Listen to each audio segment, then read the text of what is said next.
Sergio, bendito eres tú, eterno Elohim, nuestro Rey del universo, por nuestro estudio de este cuarto día de la semana, Yom Arbi, que estamos estudiando Mishneh Mashiach. Amén. Les decía, Mishneh quiere decir estudio, enseñanza, repetición. En este caso, las enseñanzas de Yeshua, nuestro Mashiach. Mashiach quiere decir ungido, o sea, el ungido para la casa de Israel.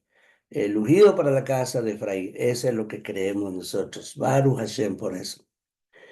Hemos venido estudiando sus enseñanzas, cuál es la enseñanza con relación al principio alágico, o sea, al principio de los decretos rabínicos expresados en ordenanza. Bien, según esos textos que hemos venido estudiando, con relación a las enseñanzas de nuestro Mesías y nuestro rabino Yahshua, los fariseos, estábamos estudiando ese texto, le dijeron, ¿por qué tus discípulos hacen lo que no es lícito hacer en Shabbat? O sea, cortar las espigas para comer, ¿sí? Que no es lícito para hacer lo que están haciendo en Shabbat, ¿sí? Otro aspecto a tomar en cuenta, como ya lo he enseñado, es que los campos de siembra estaban fuera de la ciudad de Jerusalén, de Jerusalén. La pregunta aquí sería, ¿qué estaban haciendo los fariseos fuera de la ciudad? Si era día de Shabbat, o sea, en este caso solo comprendamos de que nuestro maestro Yeshua, nuestro rabino Yeshua con sus discípulos, dice que iban pasando por ese sembradío. Entonces iban con destino lógicamente, a Jerusalén o a alguna sinagoga. A una sinagoga iban porque más adelante vamos a seguir estudiando que a una sinagoga iba en día de Shabbat.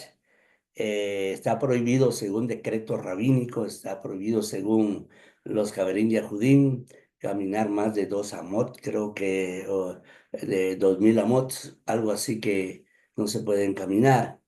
O en todo caso, creo que es como 1 kilómetro que no se puede caminar el Shabbat. Bueno, pero aquí la idea es que estaban haciendo los parushim, los fariseos, fuera de Jerusalén, cuando ellos tenían que estar estudiando Torah, cuando tenían que estar en Shabbat, cuando tenían que estar en la sinagoga. ¿Qué estaban haciendo afuera? Lógicamente, cualquiera podría pensar que eso no es cierto y que podría tratarse de un texto adulterado. Eso a veces se puede colocar como una especie de una excusa para cubrir esa actitud de los fariseos de la época. Entonces, sin embargo, debemos de considerar que en esa época la corrupción era grande en el concepto del fariseísmo, del saduceísmo, o sea, de las escuelas rabínicas. Yo sé que habían grandes conocedores de Torá como Shammai, como Hillel, como Gamaliel, o sea, habían muchos rabinos también. No podemos meter en una cesta a todos, sino que hay que considerar que dentro de el concepto judío de la enseñanza había muchos rabinos muy honestos, lógico, pero que seguían una tradición también de estar colocando leyes rabínicas. Muy bien. Entonces, la corrupción en esa época era muy grande, como lo explicó nuestro rabino en otro pasaje, en el pasaje de Mateo 23:4, o sea, le vino al feo, él dijo, atan cargas tan pesadas y difíciles de llevar y las ponen sobre los hombros de los hombres, pero ellos ni con un dedo quieren moverlas.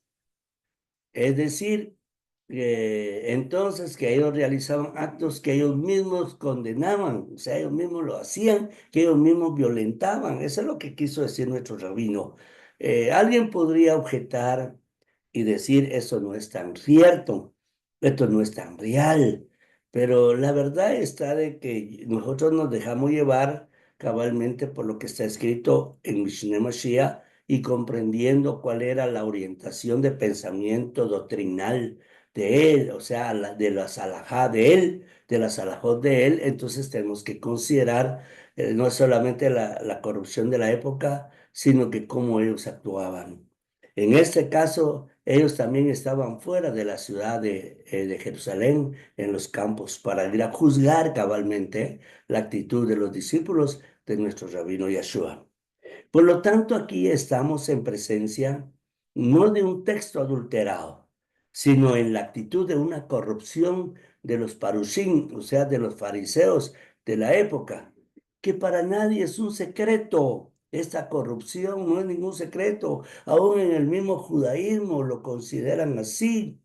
O sea, el mismo judaísmo, ellos saben que esa época era una época de mucha corrupción. Los saduceos hacían componendas con Roma, etcétera. O sea, la verdad es, según la historia, según lo que ha llegado a nosotros, porque no vivimos en esa época para dar fe, sino según la historia, según lo que hemos investigado, según lo que sabemos, no solamente de la historicidad, sino también del concepto del judaísmo, que era una corrupción en esa época. Baruch Hashem. Bien. Ahora en Mateo, capítulo 12, verso 9 al 13 está escrito. Pasando de allí, o sea, ¿de dónde? Pasando de esa confrontación que tuvieron con los parushim. Vino a la sinagoga de ellos, o sea, se dirigió a la sinagoga. Y aquí dice que había uno que tenía la mano seca, ¿sí? Y le preguntaron a Yeshua, dice, para poder acusarlo. ¿Es lícito sanar en el día de reposo? ¿Es lícito hacer sanar el día de reposo? Él les dijo, ¿qué hombre habrá entre ustedes que tenga una oveja que si ésta está en la calle y cae en un hoyo en el día de reposo, la va a dejar ahí o la saca de ahí? Pues, ¿cuánto más vale un hombre que una oveja? Por consiguiente, es lícito hacer el bien en los días de reposo. El Pasuk 3 está escrito. Entonces dijo aquel hombre, extiende tu mano, y él extendió y le fue restaurada como la otra. Esos son los textos. Bien.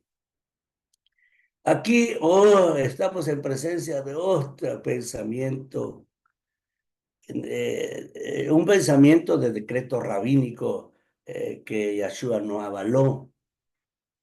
Porque dijeron para poder acusar a Yeshua, le preguntaron, ¿es lícito sanar en el día de reposo? ¿Es lícito sanar? Miren, en el Talmud, en el Tratado de Shabbat, en varias partes habla cabalmente que se puede hacer el bien, otras veces que si una persona está enferma, dice, y hay que tomar algo solo para aliviar un dolor, algo así, que no lo tiene que hacer porque quebranta el Shabbat.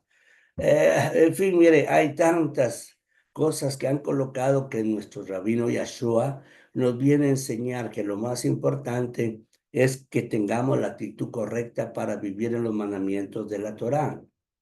Una vez más, entonces, aquí estamos en presencia de conceptos rabínicos equivocados. Eso es con relación a los mandamientos de la Torá, como ya lo he explicado. Los mandamientos están colocados para el bien del hombre. Todos los mandamientos están colocados para mi bien. Por ejemplo, el mandamiento, no hay que correr el límite de tu terreno, es para mi bien. No adulterar la balanza es para mi bien. Hay que ahuyentar a la mamá pájaro, es para mi bien. O sea, todo es para mi bien. Que no me meta con la mujer de mi prójimo, es para mi bien. Que no ande fornicando, es para mi bien. O sea, todos los mandamientos están hechos para mi bien. No para causarme mal, sino para causarme bien. Entonces, todos los mandamientos están colocados para el bien del hombre. Si una persona obedece a los mandamientos, está en una clara forma de vida mejor, mejor y mejor. Por lo tanto, la salud de una persona, ¿sí? Está más allá que la observancia de un mandamiento, como está escrito en nuestra sagrada y bendita Torá. Vivirás por ella, no dice morirás por ella, dice vivirás por ella. Es decir, vas a vivir para estar guardando los mandamientos del Eterno. Vas a vivir para estar guardando la Torá. Por lo tanto, el hacer el bien el día de Shabbat es totalmente lícito, según la halajá, según la enseñanza de nuestro rabino Yahshua. Si ya en el judaísmo, ya en el Talmud colocaron que también es lícito hacer el bien en Shabbat. Bueno, recuérdese usted que el Talmud de Babilonia salió aproximadamente 200 años después. Y yo he visto cabalmente ahí en el Talmud muchas enseñanzas que dio nuestro rabino Yahshua. O sea, yo pienso que también él influyó en la época, influyó en el pensamiento, porque hay muchas enseñanzas de él que ahora están colocadas ahí. Pero alguien me puede preguntar, pero señálemelas en el Talmud, señálemelas. Mire, no es difícil de comprender que todo lo que los sabios que escribieron Gemara, Mishnah, etcétera, ellos están haciendo siempre el enfoque de llevar una buena vida según el Talmud. Entonces no es difícil comparar la enseñanza de nuestro rabino Yahshua, que también él nos enseña a llevar una buena vida. Pero según la redacción del texto que estamos leyendo, ellos dan a entender que ellos no estaban de acuerdo en la sanidad de este hombre. Por ello nuestro rabino y Mesías Yahshua les da la enseñanza. Es decir, les da una figura, un drash. Una figura, le dice, ¿y qué de una oveja que cuando cae una oveja de ustedes, que cae en un ojo, la van a dejar ahí? O así, así. Por lo tanto, el hombre vale mucho más, dijo él, que una oveja.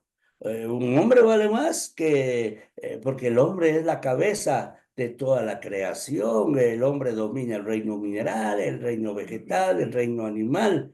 Nuestros reinos están por encima de el hombre. Entonces, vale más una oveja. Y si se preocupa por un animalito, ¿cuánto más no se debe de preocupar por un ser humano? Entonces, Yahshua nos trae una enseñanza. Yahshua nos trae para que llevemos una forma de vida. ¿Sí?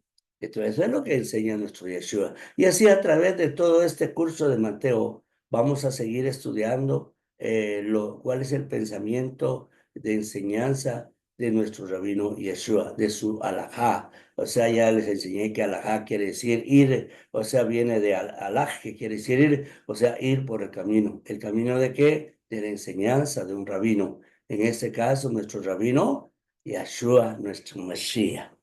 Bien, ¿es lícito hacer el Shabbat el bien? Correcto, es lícito. Si ves a tu hermano enfermo, si tú ve y ayúdale el Shabbat, o sea, si un hermano está bien enfermo y quiere ir al hospital, sí, bueno, ay, el Shabbat no puedo salir. No, tú tienes que ver e ir a dejar a tu hermano al hospital. ¿Por qué? Porque la preservación de la vida es mayor que cualquier mandamiento. Y tú estás actuando de acuerdo a las enseñanzas de Yahshua. Entonces, no tenemos que hacer el mal en Shabbat. El mal en Shabbat no se hace, pero el bien sí. El bien, todo el bien para el bien del prójimo se puede hacer en Shabbat según la enseñanza de nuestro rabino Yahshua. Se puede sanar en Shabbat, se puede hacer el bien en Shabbat. Hay que darle el medicamento en Shabbat a los enfermos. Sí, hay que dárselos porque es la enseñanza de nuestro rabino Yahshua. Por lo tanto, entonces, alguien podría decir en el judaísmo, este señor está hablando cosas que no son, claro, porque ellos siguen la halajá de su rabino. Ellos siguen en obediencia al pensamiento de los parushim. Nosotros seguimos el pensamiento de nuestro rabino Yahshua. No hay contradicción en eso. Cada quien en su alajá. Shalom Alejem, Gabriel y Karim, Shalom Alejem, que el Eterno me los bendiga y que el Eterno nos siga dando sabiduría, entendimiento, conocimiento, inteligencia e inspiración de Roja HaKodesh para poder enseñar. Shalom Alejem a todos, Shalom Alejem.